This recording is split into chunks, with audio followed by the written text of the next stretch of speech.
श्री राम जय जय राम।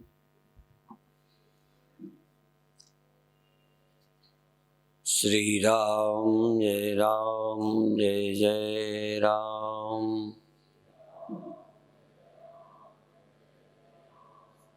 श्री राम जय जय राम। सच्चिदानंद भगवान की, सनातन धर्म की। प्रकाश तो प्रकाशता है, बिना प्रकाश के कोई वस्तु प्रकाशित नहीं होती, पर वह प्रकाश अनेक माध्यमों से प्रकाशित करता है। नेत्र से भी प्रकाशित करता है, कान से भी प्रकाशित करता है, नासिका से भी प्रकाशित करता है। और विषय के प्रकाशने के लिए अलग अलग तरह के उपकरण होते हैं। उन्हीं उपकरणों का नाम इंद्रियां है, बाह्यकरण है। और बाह्यकरणों को प्रकाशने के लिए, बाह्यकरणों तक प्रकाश पहुंचाने के लिए अंतःकरण है। और अंतःकरण को प्रकाश देने वाला साक्षात साक्षी है, वह स्वयं प्रकाश है। और सब प्रकाश लेकर प्रकाश देते हैं, लेते हैं, देते हैं। बहुत लोग मांग कर किसी को देते हैं, किसी से ले आते हैं, किसी संस्था को दे देते हैं। इसी तरह आँख के पास अपना अकेले प्रकाश नहीं है, आँख प्रकाश लेकर प्रकाशती है किसी और को। इसी तरह इंद्रियां और मन भी इंद्रियों को, अंतःकरण भी इंद्रियों को प्रकाशित करता है। यही राज थोड़ा समझना है, यही से आज शुरू करेंगे। मेरे हाथ में एक छोटी सी रुमाल है। यदि आपकी पुतली इसकी तरफ से हटके बगल में हो जाए, ऊपर हो जाए और कहीं हो जाए, और सब ऐसे सिर्फ पुतली आंख की इधर उधर हो जाए, तो ये नहीं दिखेगी। इसका दिखना आपकी आंख की पुतली पर निर्भर है। पुतली का परिवर्तन दृश्य को बदल देता है। फिर आप कहेंगे उस समय मैंने साफी को नहीं देखा। न देखने के दो कारण हो सकते हैं, या तो आपकी पुतली ही दूसरी तरफ चली जाए, बगल वाले को देखने लग जाए, तो ये नहीं दिखेगी। दूसरा ये कि आपकी पुतली तो ऐसे ही बनी रहे, आपका ध्यान कहीं चला जाए, आपका मन कहीं चला जाए, तो भी ये नहीं दिखेगी। इसीलिए त्राटक का अभ्यास किया जाता है। त्राटक का मतलब होता है कि आपकी पुतली लगातार एक ही चीज पर टिकी रहे, और पुतली ही नहीं टिकी रहे, सतत आपकी चेतनता उस विषय में टिकी रहे, तो त्राटक बन जाता है। और जब त्राटक शांभवी मुद्रा में बदल जाता है, जब आपकी आंख तो खुली हो, इस सामने वाले विषय को न देखें, सिर्फ आप अपनी पुतली या अपनी नेत्र ज्योति का अनुभव करें, जिससे यह दिखती है उस देखने की क्षमता का, दृष्टि का दर्शन करें। केवल दृष्टि का दर्शन करते रहें तो दृश्य नहीं दिखेगा। आप स्वयं अपनी दृष्टि के दृष्टा बन जाएं, दृष्टि को स्वयं देखें, दृश्य को नहीं देखें। जैसे कभी मैं अपने हाथ से किसी को खुजलाऊं, कुछ करूं, एक में मैं अपने हाथों की क्रिया का ज्ञान करूं, हाथों की क्रिया। एक बार हम अपने हाथ से किसी को पकड़ते हैं, वो भी क्रिया है, लेकिन इस समय हम किसी को नहीं पकड़ते, अपनी उंगलियों की क्रिया को जानते हैं। तो इसी तरह से अपनी इंद्रियों से विषय को पकड़ना और अपनी इंद्रियों का अनुभव करना, फिर इंद्रियों का अनुभव मन से करना। आंख में अब आपका ध्यान है कि कान में ध्यान है कि नाक में ध्यान है कि छूने में हाथ में है, आप अपने ध्यान को किस इंद्रिय में ले गए या आपका ध्यान किस इंद्रिय में चला गया, उसको देखना। सरल ध्यान सबसे अच्छा है कि आप दो तरह की चीजों का स्मरण करते हैं। अभी अभी एक शब्द नवे गुरु जी का मेरे को स्मरण आया, जे घट सुमिरन राम को। जिस घट में राम का स्मरण है सो नर मुक्ता जान, वह मनुष्य मुक्त हो जाता, उसे मुक्त समझ लो जिस घट में राम का स्मरण है। अब राम का जब आप स्मरण करते हैं तो घट में स्मरण करते हैं, यह एक अर्थ है। घट में राम है, यह स्मरण करते हैं, दूसरा अर्थ है। आपको भी मैं अपने मन में स्मरण कर सकता हूं, पर आप बाहर हैं, मेरे स्मरण में आए हैं, आप मेरे भीतर नहीं हैं, आप मेरे मन में नहीं। मैं उन वस्तुओं को भी अपने मन में ही स्मरण करता हूं जो बाहर रहती हैं। और जे घट सुमिरन राम को, जिस घट में राम के होने का स्मरण है सो नर मुक्ता जान, वह नर मुक्त होता है। जो राम को अपने घट में स्मरण करता है।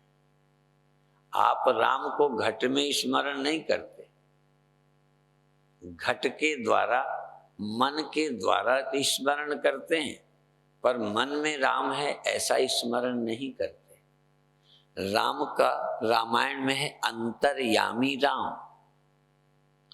राम अंतर्यामी है। राम अंतर की जानते हैं, मन की जानने वाले हैं, घट घट की जानने वाले हैं।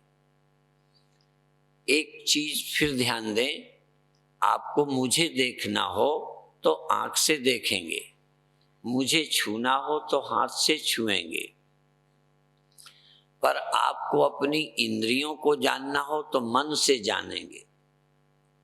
दो तरह का स्मरण होता है। एक चीज जो मेरे पास उपस्थित नहीं है उसका स्मरण, सूर्य आकाश में है, चंद्रमा आकाश में है, बंबई कलकत्ता अपनी जगह है, आपका घर आपसे अलग है, उसका स्मरण करते हैं।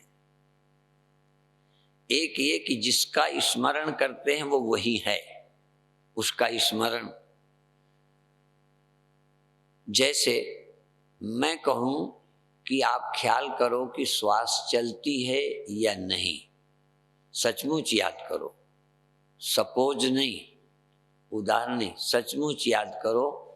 श्वास लीजिए और छोड़िए और याद करिए श्वास कब आई कब गई। अब ये श्वास का स्मरण जब आप कर रहे हैं तो श्वास थी उसकी याद कर रहे हैं या श्वास है उसका स्मरण कर रहे हैं। जो चीज अभी है उसका स्मरण, जो चीज अभी वहां नहीं है। श्वास जहां है वहीं आपका मन है, श्वास में और मन में दूरी नहीं है। श्वास चल रही, आपको पता चल रहा, आप भी वहां मौजूद हैं, श्वास भी मौजूद है। आप आंख बंद करें, मेरा स्मरण करें तो भिन्न होगा। मैं मंच में बैठा हूं, आप वहां बैठे हैं, आप अपने मन में मुझे याद करते हैं, पर मैं मन में पूरा नहीं हूं, स्मरण है केवल। पर जब मैं श्वास का स्मरण करता हूं तो ऐसा नहीं है कि श्वास का मैं स्मरण करता हूं, श्वास आसमान में है, चंद्रमा आसमान में है, सूर्य आसमान में है, घर तुम्हारा बाहर है, याद तुम्हारे मन में है। पर जब श्वास लेते हैं तो श्वास भी वही मौजूद है, स्मरण भी वही मौजूद है। हम गैर हाजिर का स्मरण, अनुपस्थित का स्मरण नहीं कर रहे। बचपन का स्मरण, बचपन अब नहीं है, अब सिर्फ स्मरण है। व्यक्ति बाहर है, सिर्फ स्मरण है। धन बैंक में है, सिर्फ स्मरण है। राम आपके बाहर हैं, सिर्फ स्मरण है। ऐसे राम का स्मरण जो तुम्हारे मन में ही हो, उस राम का स्मरण। घट घट में हर जू बसे, संतन कहो पुकार। परमात्मा घट घट में है। आप हरि नाम से भी विष्णु भगवान की याद करते हैं कि वो बाहर हैं, मैं उनकी स्मरण करता हूँ। स्मरण में भी तुम्हें लगता है कि वो है। मेरा स्मरण करेंगे तो मैं यहाँ हूँगा, कहीं हूँगा, तुमसे बाहर हूँगा, तुम्हारे भीतर में नहीं हूँगा। तुम्हारे भीतर सिर्फ मेरा स्मरण होगा। अभी तक हम परमात्मा का स्मरण 99% लोग ऐसे ही करते हैं। ऐसे राम का स्मरण कि जिसका स्मरण कर रहे हो मन से, वो मन में ही होवे। तुलना में थोड़ा मैंने बता दिया कि श्वास चलती है, तो ऐसा नहीं कि परसों चलती थी उसकी याद आज मैं कर रहा हूं।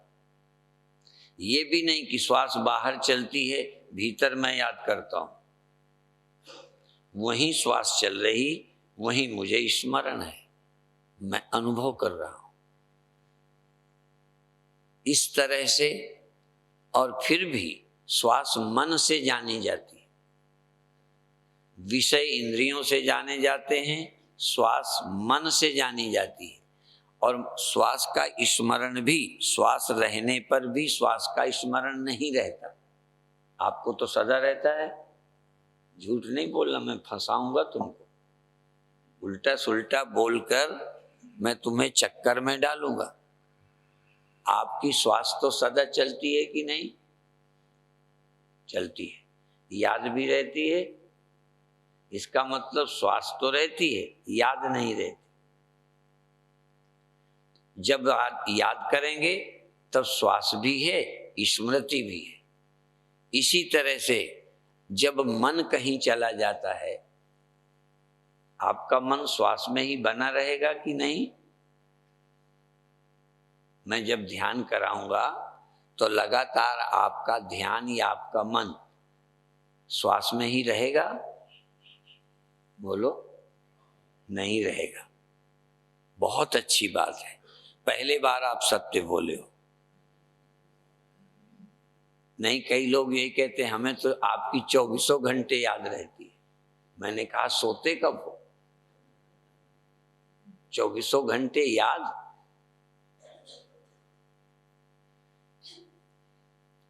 तो श्वास 24 घंटे चलती है, पर श्वास का पता तुम्हें 24 घंटे नहीं रहता।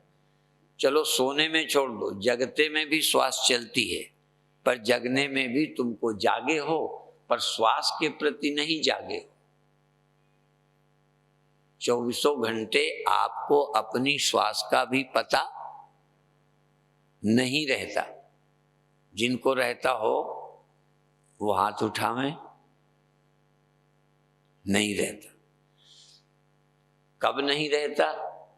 या तो सोए होते हो या मन कहीं और जगह होता है। श्वास का पता कब चलेगा? जब मन आपका श्वास में, बोलो, आ जाएगा। ठीक है। अब जैसे श्वास का पता मन से, आवाज का पता कान से, रूप का पता आंख से चला, ठंडी गर्मी का पता त्वचा से चला, ऐसे ही श्वास का पता आंख से चला। बोलो, अंधे को तो श्वास का पता नहीं चलेगा? चलेगा। मैं उल्टा जरूर पूछता हूं कि जिससे तुम बताते समय हाँ हाँ ना कर सको, कुछ सोचना पड़े। इसलिए जब श्वास आपकी चलती है तब मन श्वास में होगा, जब और कहीं होगा श्वास का पता नहीं चलेगा। अब प्रश्न है कि मन कहीं चला जाता है, इसका सबूत कौन है? आपका मन श्वास में नहीं रहता, कहीं चला जाता है। तो जैसे श्वास मन से जानी गई, मन का जाना किससे जाना गया या नहीं जाना जा सकता?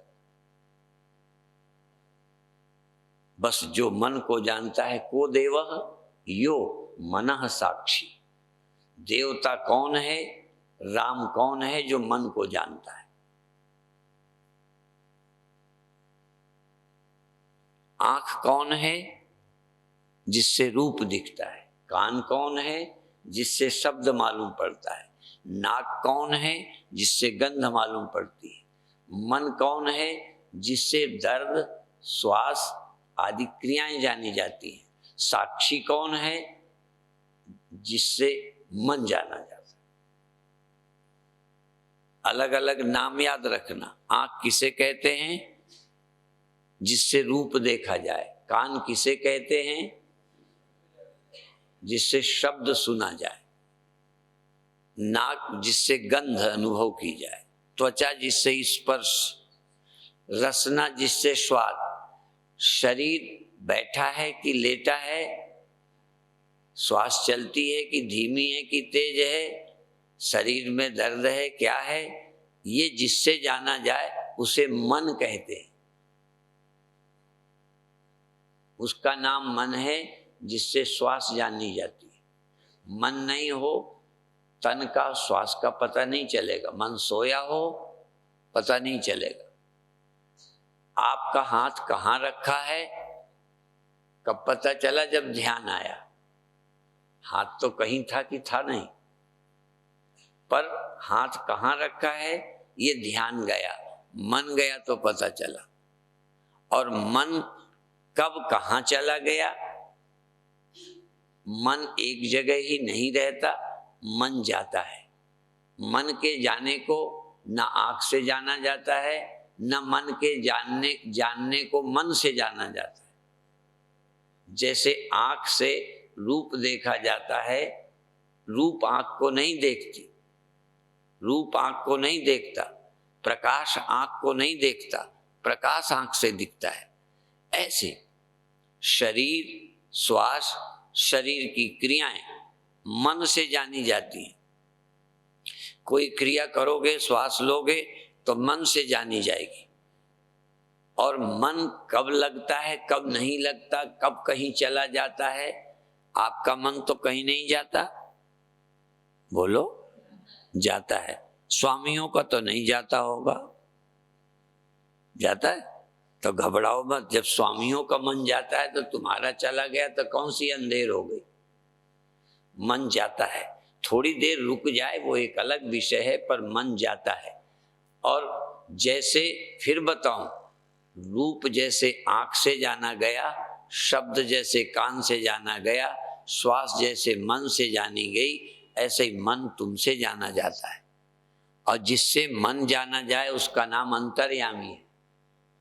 तो आप अंतर्यामी हो, और अंतर्यामी का नाम राम है। अंतर्यामी राम जाने भाव कुभाव सब। आपके अंदर मेरे प्रति नफरत हो गई, प्रेम हो गया, श्रद्धा हो गई, मेरी बात सुन के आपको बुरा लगा, ये कौन जानता है? तुम्हारी मम्मी बताती है कि डैडी बताते हैं? अब मन, ये कहती है मन बताता है। मन में तो अच्छा बुरा हुआ, मन में अच्छा बुरा लगा, जाना किसी और ने, मन ने नहीं जाना। मन में अच्छा बुरा भाव बन गया।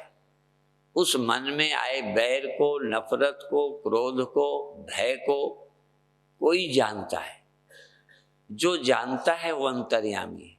और वो अंतर्यामी इसलिए है कि बिना आँख के जानता है। एक सुना है, बिन पद चले सुने बिन काना, कर विधि कर्म करे विधि नाना, आनन रहित सकल रस भोगी, बिन बाणी बक्ता बड़ जोगी।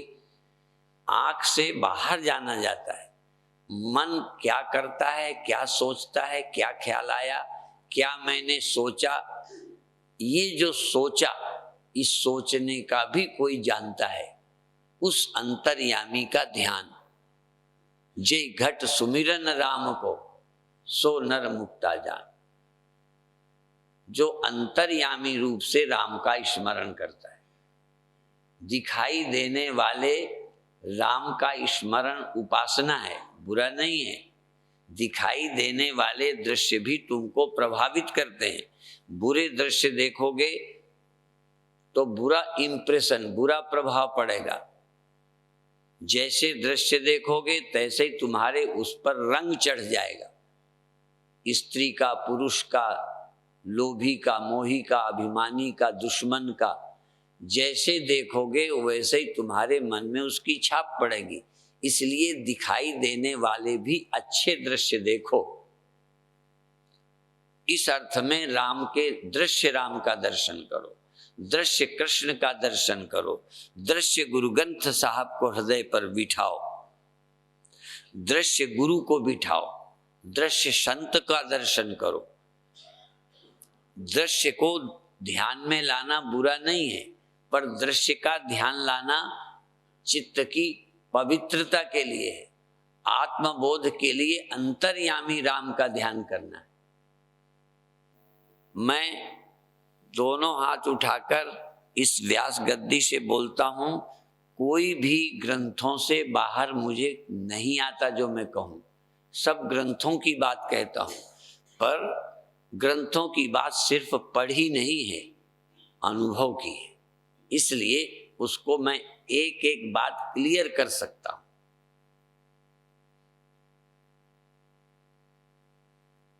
फिर मैं कहता हूं, जिज्ञासुओं का ये बड़ा अच्छा अवसर है।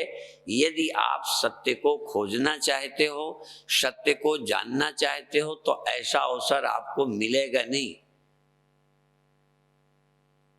बहुत बातें पढ़ी पढ़ाई, हम रामायण पढ़ते हैं, गीता पढ़ते हैं, उपनिषद पढ़ते हैं, गुरबाणी पढ़ते हैं, पर गुरबाणी, गीता, उपनिषद क्या कहते हैं, उसका क्या अर्थ है, अर्थ स्पष्ट हुआ। परमात्मा व्यापक है, कैसे व्यापक है, घट घट में हरजू बसे। अब ये थोड़ी कि हम उनकी बात को काटें या माने या न माने, मान लो तब भी, नहीं मानो तब भी। घट घट में हरजू बसते बसते हैं। तुम्हारे मन में परमात्मा बसता है, और बसता है तो उसकी पहचान है। ये ग्लास है, आप पहचानते हो। ये घड़ी है, आप पहचानते हो। ये कॉपी है, पहचानते हो।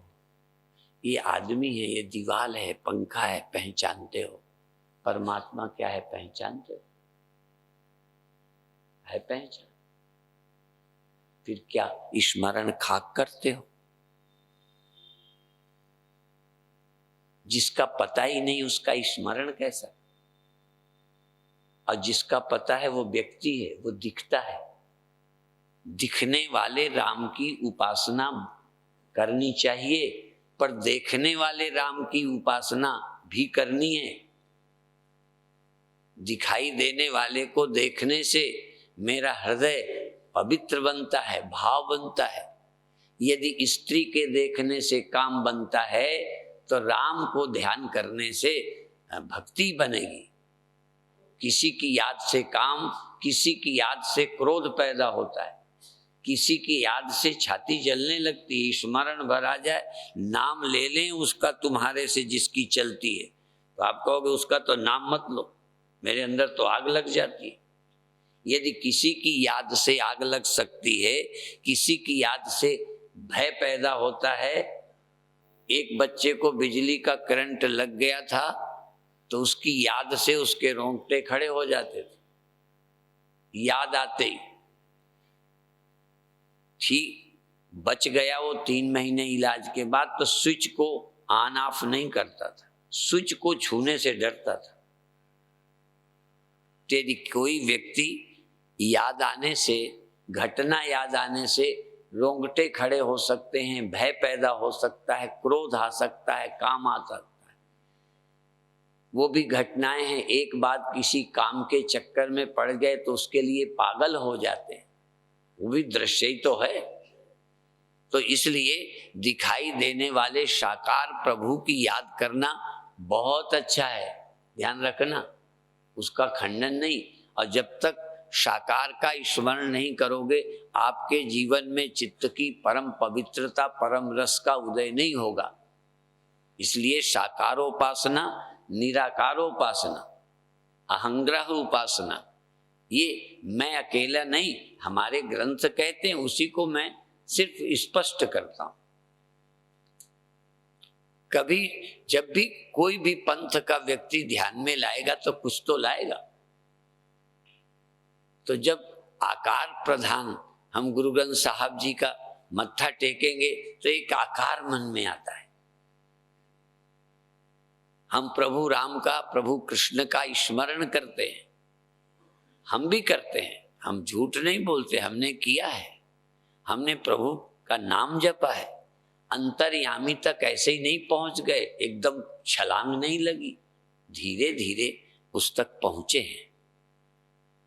लेकिन सभी संशय भ्रमों का नाश, भ्रम और भूलेखे तभी मिटेंगे जब आप अंतर्यामी को, साक्षात अपरोक्ष को, सर्वाधिष्ठान को, जिसके बिना मन नहीं रहता, मन तू ज्योत स्वरूप है, अपना मूल पिछान, जिससे मन निकलता है, मन रहता है, मन लीन हो जाता है। एक मिट्टी के ढेले को मिट्टी से बनते मिट्टी में मिलते देखा, एक बर्फ को पानी से बनते पानी में लीन होते देखा। क्या मन को भी अपने से पैदा होते, मन को अपने में रहते और मन को चेतन में लीन होते देखा? क्या मन चेतन में लीन हुआ? मन मुझसे उपजता है। मन को चेतन में लीन कर लो। मन को किसी व्यक्ति में बिठाना या मन में व्यक्ति को लाना, ये एक पद्धति है, पर मन को मन के आश्रय में लीन कर देना, मन को चेतन में लीन कर देना, मन को ज्योति में समा जाना, मन रहे ही नहीं। यदि लहर समा जाए तो लहर रहेगी कि पानी रहेगा? यदि मिट्टी का ढेला या बर्तन मिट्टी का टूट जावे, मिल जावे तो मिट्टी रह जाएगी, बर्तन नाम की वस्तु न रहेगी। हाँ, हो सकता है थोड़ी देर ये याद रहे कि पहले घड़ा था, अब मिट्टी हो गया। चूंकि घड़ा दिखा था इसलिए घड़ा मिट्टी हो गया, असल में घड़ा देखा है इसलिए मिट्टी हो गया। यदि कालांतर में ध्यान दोगे, ये भूल ही जाए कि कभी घड़ा रहा था तो मिट्टी हो गया की बात भी झूठी है, मिट्टी ही थी, घड़ा तो था ही नहीं। तो ये मन जो है अभी है, ये मन बड़ा विचित्र है भी और नहीं भी है, घड़ा है भी और नहीं भी है। मन है, नचाता है। बहुत बार मैं कपड़े में गांठ लगाकर समझाता हूं कि देखो गांठ है, अब इसमें आप 100 ग्राम इस गांठ को बिना हटाए 100 ग्राम चने बांधो तो गांठ, यद्यपि रुमाल अकेली है फिर भी गांठ है। इस गांठ को बिना हटाए इसमें 100 ग्राम दाने नहीं बांध सकते, गांठ हटा दी बांध सकते हो। तो गांठ है भी नहीं भी। मन है, नचाता है, अच्छे अच्छों को नाच नचाए है, और मन नहीं रहता तो उसका नाच खत्म। जो उसके धर्म है, आंख का धर्म आंख के रहते हैं, आंख नहीं रहेगी आंख का धर्म नहीं रहेगा। कान बिगड़ जाएगा, कान का धर्म नहीं रहेगा। मन नहीं रहेगा तो मन का धर्म नहीं रहेगा। इसलिए नींद में और समाधि में मन नहीं रहता तो दुख नहीं रहता, चिंता नहीं रहती, भय नहीं रहता। मन रहेगा तो मन का धर्म रहेगा, तन रहेगा तो बुढ़ापा रहेगा, जवानी रहेगी। तन है तो तन का धर्म है। बर्फ के अपने धर्म है। बर्फ का एक ढेला उठाकर मारें तो खोपड़ी फूट जाए, पिघल जाए तो कुछ नहीं, लिक्विड हो गया। जब तक बर्फ है उसके धर्म है, वो खो सकते हैं। ऐसे ही मन का धर्म, इंद्रियों के धर्म मिट सकते हैं। देखते हो, सुनते हो, ध्यान करते करते देखना खो सकता है, सुनना खो सकता है, मन खो सकता है, तो विषय भी खो जाएंगे। इसीलिए अमन, अमन का मतलब जहां मन नहीं रहता। ये नहीं कि कुछ नहीं रहता। जब बर्तन नहीं रहता तो मिट्टी नहीं रहती, जब गहना नहीं रहता तो सोना नहीं रहता, ये अर्थ थोड़ा है। मन नहीं रहता तब भी कुछ रहता है, वही तो खोजना है। जो बिना मन के रहता है वही सत्य है, वही परमात्मा है, वही निरंकार है। एक आकार है, एक मन गुण है। मन गुणों का है और ये तन है। जहां तन नहीं मन नहीं, न तन ही रहा न मन ही रहा, बाजीगर वाला खेल खत्म हो गया। अपने गुरु जी की महिमा कहाँ लग कहूं, मेरा दुई वाला दाग खत्म हो गया। दूसरापन खो जाता है। दूसरा तब है जब तन और मन है, इंद्रियां हैं तो दूसरा है। बिना इंद्रियों के दूसरा नहीं है, बिना मन के कोई और नहीं है। इसलिए जहां मन नहीं रहता, चाहे नींद में, चाहे समाधि में, चाहे ब्रह्म विचार में, उतनी देर के लिए अन्य वस्तु कुछ नहीं है। अन्य को मिटाना नहीं है। तो आप बधाई के पात्र हो। चलें, यात्रा करें, ध्यान की तरफ चलें। फिर हम इंद्रियों से अभी प्रारंभ करेंगे। आप अपने इंद्रियों के गोलकों पर, इंद्रिय गोलक, कान भी एक गोलक है, आंख भी गोलक है, हाथ, ये त्वचा भी एक गोलक है, ये गोलक है।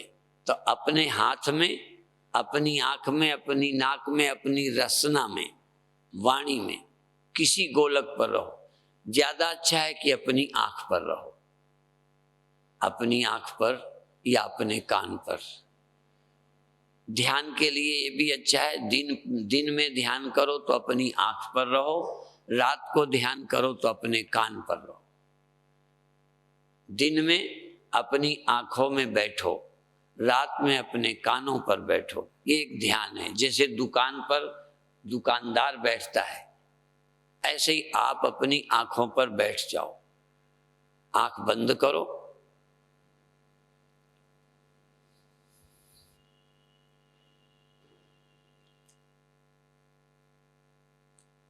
श्वास थोड़ा लंबी लीजिए। गले से ऊपर अपनी आंखों पर, कानों पर, सिर पर हवा को भरो।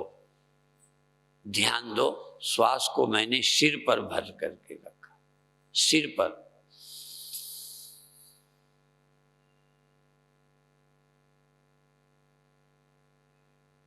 गले से ऊपर। यद्यपि श्वास जहां जाती है जावे, ध्यान तुम्हें ये रखना है कि मेरी श्वास सिर पर गई। भ्रूर मध्य प्राणमावेश सम्यक, गीता में कहा भ्रूव मध्य में प्राणों को खींच कर रोके। आप नाक के छेद से श्वास को सिर के भीतर ले जाकर अंदर रोकें, सिर में रोकें। नाक के छेद से सुरसुराती हुई श्वास को लीजिए।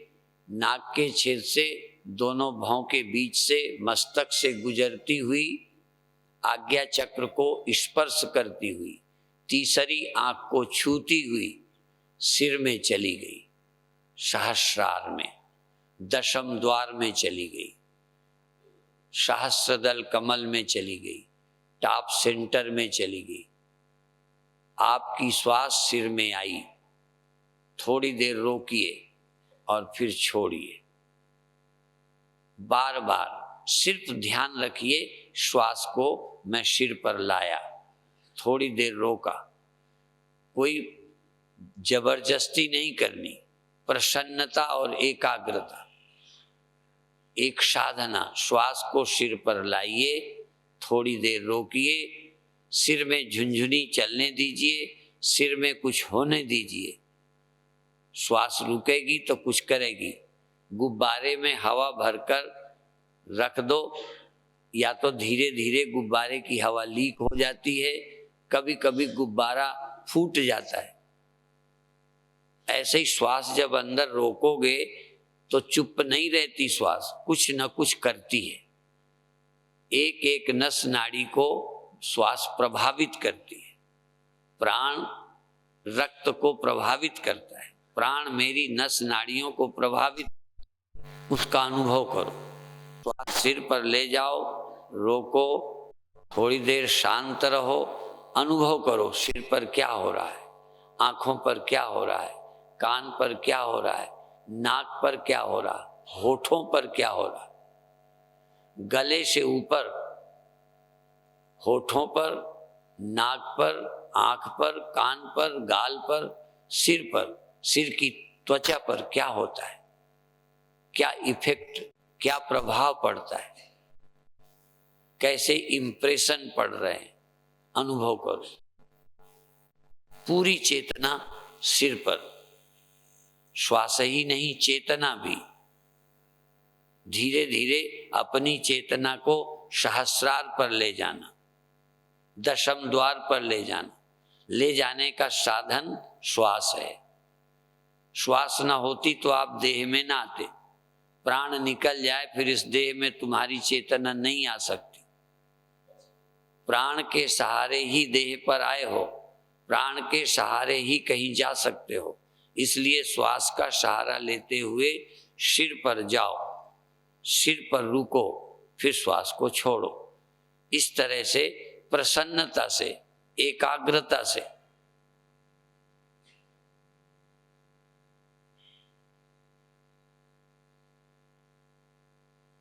बहुत अच्छे।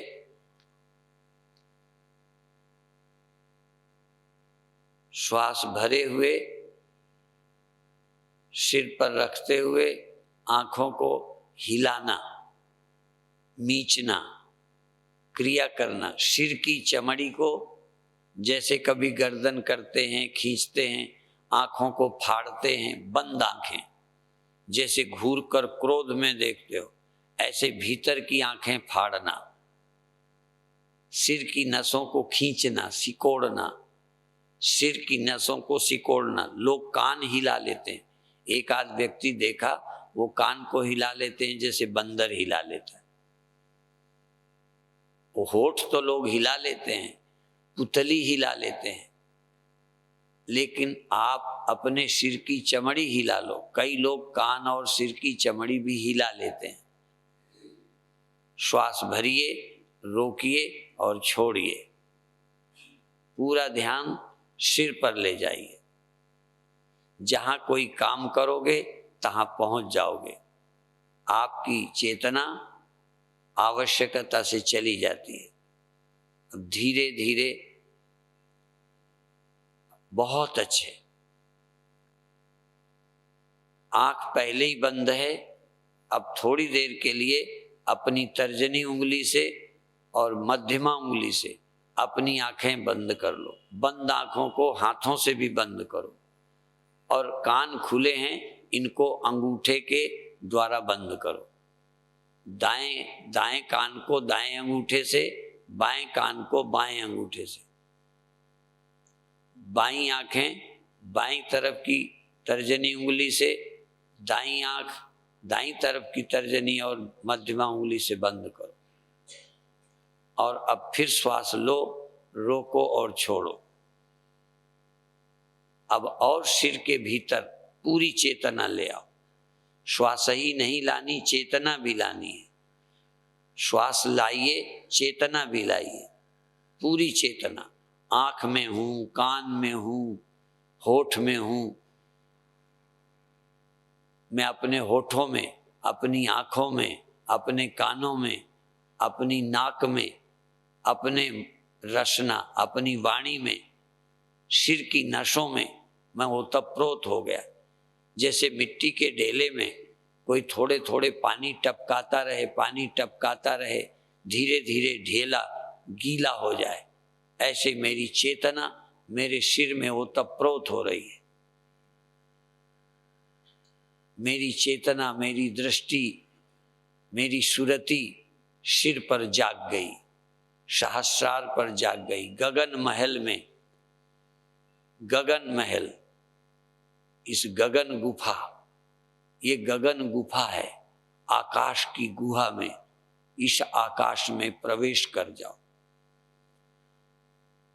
और दुनिया में सब चीजें सीमित हैं, सिर सीमित है, पेड़ सीमित है, पहाड़ सीमित है, जमीन सीमित है, सूर्य सीमित है, चांद सीमित है। असीम है तो सिर्फ आकाश, आकाश की कोई सीमा नहीं। ध्यान दो, सिर कितना है, शरीर कितना है, पशु कितना है, पेड़ कितना है, पहाड़ कितना है, सूर्य कितना है, चांद कितना है, तारे कितने हैं, उसका आकार कितना है, सब आपकी आंखों में समाया। आहा, पर आकाश का जरा देखो कितना बड़ा है। ऊपर ऊपर ऊपर ऊपर चले जाओ, चले जाओ, चले जाओ, चले जाओ, अपनी सुरति को ले जाओ। एक बार जरा अपने मन को सैर कराओ कि आकाश कहाँ नहीं है। जाके देखो, आकाश के बाहर जाओ, ऊपर ऊपर ऊपर ऊपर और चले जाओ, और चले जाओ, और चले जाओ, देखो कहाँ आकाश नहीं। दाएं जाओ, बाएं जाओ, चले जाओ, पृथ्वी आकाश के अंदर, चांद आकाश के अंदर, सूर्य आकाश के अंदर, सब कुछ आकाश के अंदर, सारे आकाश, सारे आकार आकाश के अंदर। आकाश निरंकार, निराकार, व्यापक, आदि और अंत रहित आकाश का किनारा नहीं है। देखिए, ऊपर जाइए, सिर पर जाइए, चेतना को ले जाइए और आकार, सारे दुनिया के आकार और निराकार दोनों का स्मरण करो और धीरे धीरे आकार खो जाएं, निराकार में लीन हो जाओ। तुम्हारी सूरत, तुम्हारा ध्यान निराकार में लीन हो जाए। और तुम जब निराकार में लीन हो जाओ, निराकार निराकार निराकार, आकाश आकाश आकाश आकाश, समझो है ही कुछ नहीं। और यदि है तो ऐसी जगह जाए ध्यान जहाँ न सूर्य है, न चंद्रमा है, न तारे हैं। ये सूर्य चंद्रमा तारे भी आकाश के थोड़े हिस्से पर है। ऐसा भी आकाश है जहाँ सूर्य तारे नहीं है, जहाँ जमीन नहीं है, शून्य ही शून्य है। उस महाशून्य में, शून्य समाधि, शून्य में चले जाओ और अंत में शून्य और तुम दो रह गए। तुम माने देह नहीं, शून्य, शरीर भी गया, सारे आकार गए, शून्य ही शून्य रह गया और उस शून्य का साक्षी शून्य से मिल गया, शून्य को अपने में समा लिया। मैं न रहूं तो शून्य बोध नहीं रहेगा, पर मैं बिना शून्य के भी रह सकता हूं, पर बिना मेरे शून्य का बोध नहीं हो सकता। मेरी सूरत जागी, सूरत और आकाश का मेल हो गया, ध्यान और आकाश एक हो गए, चिदाकाश और भूताकाश एक हो गए, चिदाकाश और भूताकाश, चैतन्याकाश और जड़ाकाश। जो मालूम पड़ता है शून्य वो जड़ है, जिससे मालूम पड़ता है वो चैतन्य निराकार है। इसलिए निरंकार और चेतन, निरंकार और जड़, निरंकार जड़ आकाश है। कई लोग इसको ही भगवान कहते हैं, लेकिन ये गलत है। जड़ निरंकार और चैतन्य निरंकार, धन निरंकार, निरंकार निरंकार, चैतन्य निरंकार, चैतन्य निरंकार, चैतन्य निराकार। निराकार जड़ भी है, आकाश भी है, और आत्मा भी आकार रहित चैतन्य है। इसलिए चिदाकाश माकाश वासम भजे हम। चिदाकाश शिव हैं, ये चेतन ही शिव है, ये चेतन ही साक्षी है, ये चेतन ही निरंकार है, चेतन ही अकाल पुरुष है। आकाश का भी काल नहीं होता, आकाश की भी किनारा नहीं है, आकाश अनंत है, लगभग लगभग भगवान जैसा है, पर भगवान नहीं है। भगवान है चैतन्य, भगवान है चेतन, साक्षी, दृष्टा। और ये चेतन भी बिना आँखों का है, ये चेतन बिना कानों का है, ये चेतन बिना मन का है। एक बार सबको मन आदि को, संसार को मन में लीन कर दो, सारी दुनिया को आकाश में विलय कर दो, आकाश को अपने ध्यान में विलय कर लो, और ध्यान को सब में विलय कर चिदाकाश का ध्यान करो, चैतन्य रूप मैं का ध्यान करो, निरंकार मैं का ख्याल करो। बहुत अच्छे, बहुत अच्छे। सिर्फ चेतना जागृत करो। तुम्हारी चेतना कब देह में है, कब शून्य में है, कब आकार में है, कब निराकार में है। कुछ देर के लिए आकार रहित आकाश का अनुभव करो, पदार्थ रहित आकाश। अभी यहाँ आकाश भी है, आकाश ऊपर ही नहीं है, यहाँ भी है। तुम्हारे भीतर आकाश, तुम्हारे बाहर आकाश, तुम्हारे चारों तरफ खालीपन शून्य है, तुम्हारे भीतर भी शून्य है। पर यहाँ इस शून्य में पदार्थ हैं, आकार भी हैं, लेकिन ऐसा भी शून्य, ऐसा भी निराकार जहाँ कोई आकार नहीं है। तुम्हारे भीतर खालीपन, बाहर खालीपन, चारों तरफ खालीपन। धीरे धीरे खालीपन का ध्यान करो, शून्य का ध्यान करो। शून्य समाधि, शून्य का ध्यान करते करते शून्य ही रह जाए, न संसार, न पेड़, न पहाड़, न चांद, न सूरज, शून्य शून्य शून्य शून्य, खाली। लोग कहेंगे कुछ नहीं दिखता, तुम कहो शून्य दिखता है, तुम कहो खालीपन दिखता है।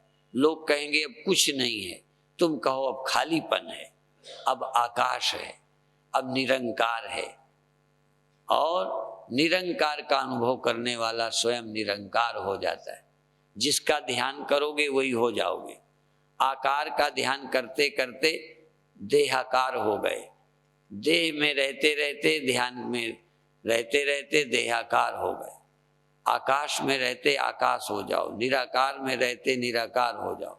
जिसका ध्यान करोगे वही हो जाओगे। ध्यान, तुम ही आकाश बन जाओ। तुम में आकाश में कोई भिन्नता नहीं। जैसे तुम देह बन गए हो, तुम ही इंद्रियां बन गए हो। तुम कहते हो मैं बैठा हूं, मैं देखता हूं, मैं सुनता हूं, मैं परेशान हूं, मैं चंचल हूं, मैं टिक नहीं पाता। मन बन गए तो चंचल, शरीर बन गए आकार। अब क्या करो, तुम आकाश बन जाओ, शून्य बन जाओ। ध्यान करते करते करते सिर के पास जाओ और सिर से ऊपर निराकार में जंप लगा दो, शून्य में छलांग लगाओ। शरीर रह गया, तुम निराकार होकर निराकार में समा गए। ज्योति ज्योति रली, ज्योति ज्योति में समा गई। इसी तरह निराकार निराकार में समा गया। तुम निराकार में समा गए, निराकार तुम में समा गया। तुम आकाश बन गए, आकाश तुम बन गया। मैं और आकाश एक हो गए। अभी तक तुम देह हो गए हो, मन हो गए हो, इंद्रियां हो गए हो। ध्यान करते करते आज आकाश हो जाओ, शून्य हो जाओ, निराकार हो जाओ और आकार को आग लगा दो। शून्य है, नहीं है, प्रकाश है, शब्द है, कुछ भी है, होने दो और अंत में श्वास में लौट आओ। श्वास में लौट आओ। श्वास सहज, धीमी धीमी, जल्दी जल्दी। मेहनत नहीं, पहलवानी नहीं, शक्ति नहीं। श्वास बार बार लीजिए, छोड़िए, श्वास में जागिए। श्वास श्वास में जागिए। श्वास में जागने का काम आंखें नहीं करती, कान नहीं, मन करता है। और मन में जागो, मन में जागो, शरीर में जागो, श्वास में जागो, मन में जागो, और अंत में मैं चैतन्य हूँ, मेरी चेतनता से ही सारा संसार भासता है। तस्य भाषा सर्वमिदं विभाति, न तत्र सूर्यो भाति न चंद्र तारकम नेमा विद्युतो भांति कुतो यमग्नि। वहां कोई नहीं, तुमसे सब भासता है। तुम्हारे बिना मन क्या है? तुम न होते तो मन होता? जरा ध्यान दो, तुम नहीं होगे तो मन तुम्हें मिलेगा, नींद होगी, दुख होंगे, कुछ होगा। तुम्हारे कारण सब है, तुम समझते नहीं हो, अपनी महिमा को भूल गए हो। अपनी महिमा को समझो। निरंकार अकाल पुरुष तुम्हारा तुम होके बैठा है, तो ही संग समाई, बाहर भीतर एको जानो, ये गुरु ज्ञान बताई, जन नानक बिन आपा चीने, मिटे न भ्रम की काई। बाहर भीतर एक रस जो चेतन भरपूर, विभु नभ सम सो ब्रह्म है, नहीं नेरे नहीं दूर। चेतन बाहर भीतर एक ही है, बाहर भीतर एको जानो। चेतन भीतर ही भीतर नहीं है, बाहर का भीतर का सर्वाधिष्ठान है। चेतन के आश्रित सब कुछ है। चेतन मन का और संसार सबका आश्रय है। जड़ चेतन का आधार है। वृत्ति ज्ञान और वृत्ति के लय का, ज्ञान और अज्ञान का। वृत्ति उठती है, ज्ञान होता है, वृत्ति लय होती है, अज्ञान होता है। अज्ञान और ज्ञान का आश्रय चैतन्य है। वही चैतन्य तुम हो। इसका स्मरण अनुभव करते हुए धीरे धीरे छोड़ने की कोशिश करें। सहज भाव से छोड़ दीजिए। सहज भाव में आइए, शांत, प्रसन्न, मस्त, विश्राम, पूरा विश्राम। कुछ भी मत करो, अभी तक ध्यान किया था वो भी मत करो, सिर्फ हो, सिर्फ हो। इतना हूँ, बस हूँ, जो कुछ है सब है, सब नहीं है, क्या है क्या नहीं है, कोई लेना देना नहीं। इतना भी क्या दिमाग लगाना, क्या ध्यान लगाना, क्या मेहनत करना, क्या संकल्प करना, कुछ भी नहीं। क्या मन को हटाना, क्या मन को लाना, क्या देखना क्या नहीं देखना, क्या जानना क्या नहीं जानना, कहाँ ध्यान लगाना, सब चुनाव खत्म। चॉइसलेसनेस, चुनाव रहित, कोई श्रम नहीं, कोई कर्तव्य नहीं, महाविश्राम, परम शांति। शून्य के सागर में डूब गए, निरंकार में समा गए। मैं और निरंकार एक हो गए। मैं सचखंड में, सचखंड, सचखंड अखंड, जहां कोई सब कुछ है और कुछ भी नहीं है। सब कुछ और कुछ नहीं, सब कुछ करना कुछ नहीं करना, सब सोचना कुछ नहीं सोचना, सब कुछ जानना कुछ नहीं जानना, बोलना नहीं बोलना, करना नहीं करना, एक साथ एकदम करना एकदम नहीं करना, एकदम बोलना नहीं बोलना, ध्यान करना ध्यान छोड़ देना, जाप करना जाप छोड़ देना, श्वास लेना श्वास बंद कर देना, और सजग रहकर होश में। और अंत में कुछ करने न करने का संकल्प भी छोड़ दो, क्योंकि करने से वहां नहीं पहुंचोगे, कर्ता बन के नहीं पहुंचोगे, बिना किए पहुंच जाओगे। महान विश्राम, कर्ता ही मत बनो, कर्ता बनना ही खतरनाक है। और अब छुट्टी। ओम शांति शांति शांति।